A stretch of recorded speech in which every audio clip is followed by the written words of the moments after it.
মাননীয় হুজুর আদালত, আপনার এই চেয়ার অত্যন্ত পবিত্র চেয়ার। আল্লাহ তাআলার আরশে আজিমের পরে আপনাদের এই চেয়ারের মর্যাদা। 1 নম্বর আসামি করতে হবে রাজাকারের বাচ্চা মমিনুল হককে, যে হচ্ছে সবকিছুর জন্য বেশি দায়ী। 2 নম্বর আসামি করতে হবে সেই বাবু নগরীকে। এদের সবাইকে আমি বুঝতে পারছি না, মমিনুল হক কতবার আইসিটি অ্যাক্টে অপরাধ করে যাচ্ছে। প্রত্যেকটা জায়গায় সে ধর্মবিরোধী কথা বলছে, অসাম্প্রদায়িক কথা বলছে, সে ঘৃণার কথা বলছে, অথচ তাকে আজও গ্রেপ্তার করা হলো না। এতে আমরা সত্যি বিস্মিত। দেশের এত বড় ক্ষতি জিয়াউর রহমান ছাড়া আর কেউ করেনি। ঠিক এই জিয়াউর রহমানের তার এখান থেকে স্থাপনা অবশ্যই অতি শীঘ্র সরাতে হবে।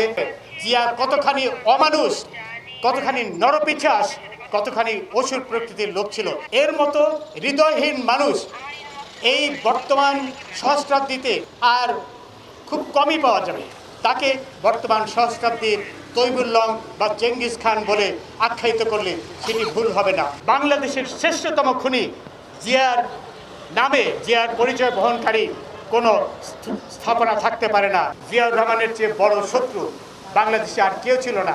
সাঈদীর পক্ষে কিভাবে কথা বলে? সাঈদীর মতো একজন মহাপাপী, একজন জঘন্য যুদ্ধ অপরাধী। আজকে আমার বাড়ি থেকে আপনার দৃষ্টিতে আসার সময় চতুর্দিকে এই রাজাকারের বংশধরেরা লাঠি সোটা নিয়ে যেভাবে দাঁড়িয়েছিল, বারবার আমার ভয় হচ্ছিল কখন আমাকে মেরে ফেলবে। আপনার মনে হয়েছে যারা যারা আছে সবাই রাজাকার? অবশ্যই রাজাকার। ভিডিওর ব্যক্তি বাংলাদেশের সুপ্রিম কোর্টের সাবেক বিচারপতি শামসুদ্দিন চৌধুরী মানিক। আদালতে তোলার সময় অনেকেই তাকে ডিম ও জুতা নিক্ষেপ করেন। তাকে সেলুট না দেয়ায় 2003 সালে তিনি ট্রাফিক পুলিশের বিরুদ্ধে আদালত অবমাননার রুল দেন। 2012 সালের একটি ঘটনা, যেখানে তিনি ইকোনমি ক্লাসে টিকিট কিনেও জোর করে বিজনেস ক্লাসে বসেন এবং বিমানের কর্মকর্তাদের বিরুদ্ধে আদালত অবমাননার নোটিশ জারি করেন। তার বিদায়ে সুপ্রিম কোর্ট বার অ্যাসোসিয়েশন কোনো বিদায় অনুষ্ঠানও আয়োজন করেনি। ক্ষমতায় যারা থাকে, ক্ষমতার মোহে চতুর্দিকে অন্ধকার দেখে মনে করে আমার পতন